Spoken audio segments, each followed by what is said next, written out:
Hi, I'm Larry Kavanagh, and I'm ready to read for you a segment of my book titled Outrageous Tales of Old Louisa. This book was a lot of fun to write because it's about my favorite place called Louisa, and because it's full of lies, barefaced lies, shameless lies. This is the second book in my series called the Louisa Trilogy. You can get it at Amazon for your Kindle or in paperback or hardcover formats. The first and third books of this trilogy are true stories about the adventures of a space scientist from NASA, namely me, who uprooted his family from Washington and moved to a rural county in Virginia, which completely changed his life. But this book, the middle book, is a series of fantasies made up by me for the pleasures of the non-existent faux history society of Louisa. Why a set of lies about Louisa? Well, you must know that Louisa is a real place in central Virginia, and that all around Louisa County an enormous amount of real history has taken place. The Revolutionary War and the Civil War trumped all around the outskirts of Louisa. 2 U.S. presidents lived in neighboring Orange County. Another president lived in neighboring Albemarle County. And another lived in nearby Augusta County. However, practically nothing of major historical note has happened in Louisa itself. When you're surrounded by that much real history, and you don't have any real history of your own to speak of, you should have the right to invent some. That's where the Faux History Society comes in. The only rules of the Society's chronicles are that you must take some genuine real history, using some real facts and dates wherever possible, and then weave Louisa County into it. Got it? Well, the chapter that I'm going to read is about baseball. Did you know that the first Major League Baseball World Series game was played in the town of Louisa? Not many people do, but the facts are duly and convincingly recorded in the Society's books. Let's begin. It's tale number 12, the year they played the World Series in Louisa. Many people believe that the first World Series of baseball was played in 1903, and that the Boston Red Sox beat the Pittsburgh Pirates by 5-3. Nothing could be further from the truth. In the previous year, 1902, the Pittsburgh Pirates were the strongest team in baseball. Under Fred Clark, they won the National League pennant with a record of 103 wins, 36 losses, the highest winning percentage that a Major League Baseball team would ever compile. However, the other team in Pennsylvania, the Philadelphia Athletics, under Connie Mack, won the American League pennant that year with a strong record of 83 wins and 53 losses.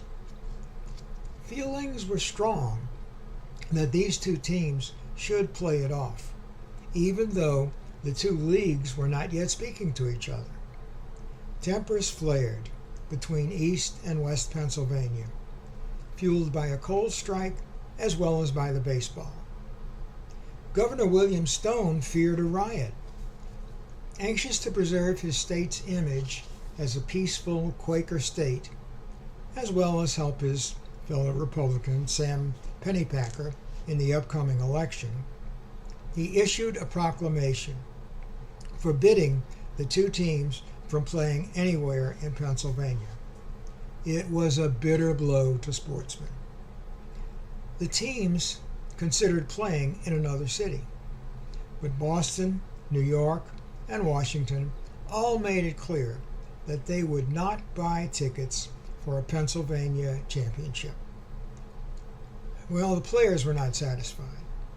They made a pact among themselves to play a game far away from Pennsylvania and any other city in our leagues, in a place so remote that not even a sports writer can find us.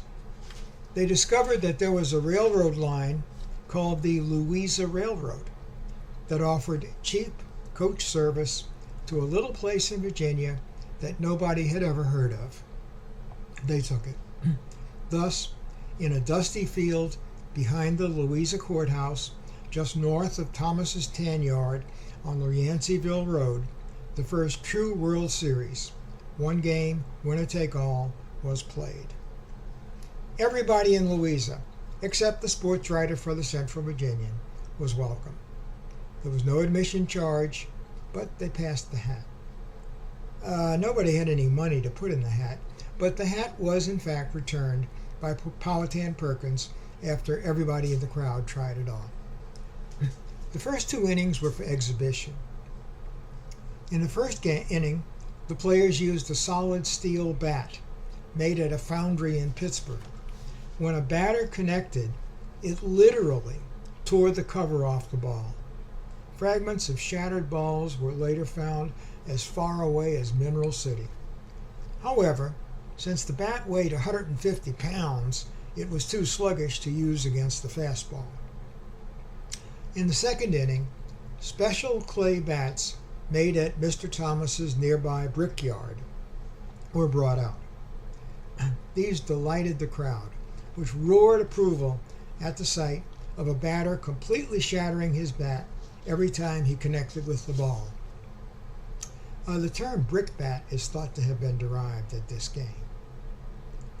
In the third inning, the players settled down to a real game, breaking out their wooden bats from Louisville.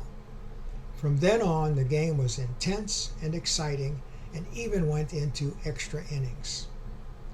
Philadelphia's Murphy made an unassisted triple play from second base in the fifth. Beaumont hit a towering grand slam home run for Pittsburgh in the sixth. A lady gave birth to twins during the seventh inning stretch. The final score was 9-5, and everyone agreed that the winners were the true champions of the world. Well, that's the chronicle as recorded in the library of the Faux History Society. However, here's a tidbit of real history.